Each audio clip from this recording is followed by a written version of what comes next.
వైకుంఠ ఏకాదశి సందర్భంగా రాష్ట్రంలోని వైష్ణవాలయాలకు తెల్లవారుజాము నుంచే భక్తులు పోటెత్తారు. శ్రీ మహావిష్ణువు భక్తులకు ఉత్తర ద్వారం నుంచి దర్శనమిచ్చారు. ఆలయ ప్రాంగణాలన్నీ విష్ణు నామస్మరణతో మార్మోగాయి.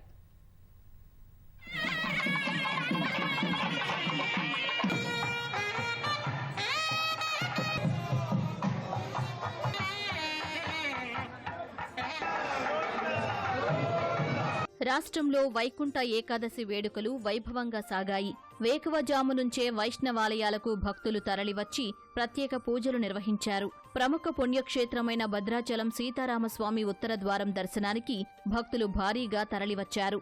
యాదగిరిగుట్టలో ఉదయం 5 గంటల నుంచే దర్శనాలు ప్రారంభమయ్యాయి. గరుడ వాహనంపై వాసుదేవుడి రూపంలో స్వామివారు ఉత్తర ద్వార దర్శనమిచ్చారు. వేములవాడలోనూ రాజన్న దర్శనానికి భక్తులు పోటెత్తారు. ప్రభుత్వ విప్ ఆది శ్రీనివాస స్వామివారిని దర్శించుకుని ప్రత్యేక పూజలు నిర్వహించారు. సంగారెడ్డి జిల్లా జహీరాబాద్ వెంకటేశ్వర స్వామి ఆలయం భక్తులతో కిటకిటలాడింది.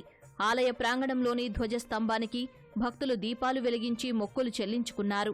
జగిత్యాల జిల్లా ధర్మపురి లక్ష్మీనరసింహస్వామి ఆలయంలో ముక్కోటి వేడుకలు వైభవంగా సాగాయి. సిరిసిల్ల శ్రీ లక్ష్మీ వెంకటేశ్వర స్వామి ఆలయంలో వైకుంఠ ఏకాదశి వేడుకలు వైభవోపేతంగా నిర్వహించారు.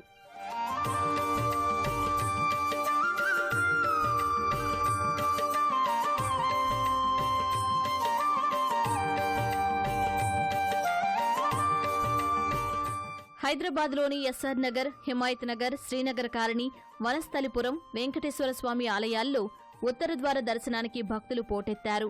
కూకట్పల్లి వివేకానంద నగర్లోని వెంకటేశ్వర స్వామి ఆలయంలో భక్తులు తెల్లవారుజామున 3:30 గంటల నుంచి స్వామివారిని దర్శించుకునేందుకు వరుస కట్టారు.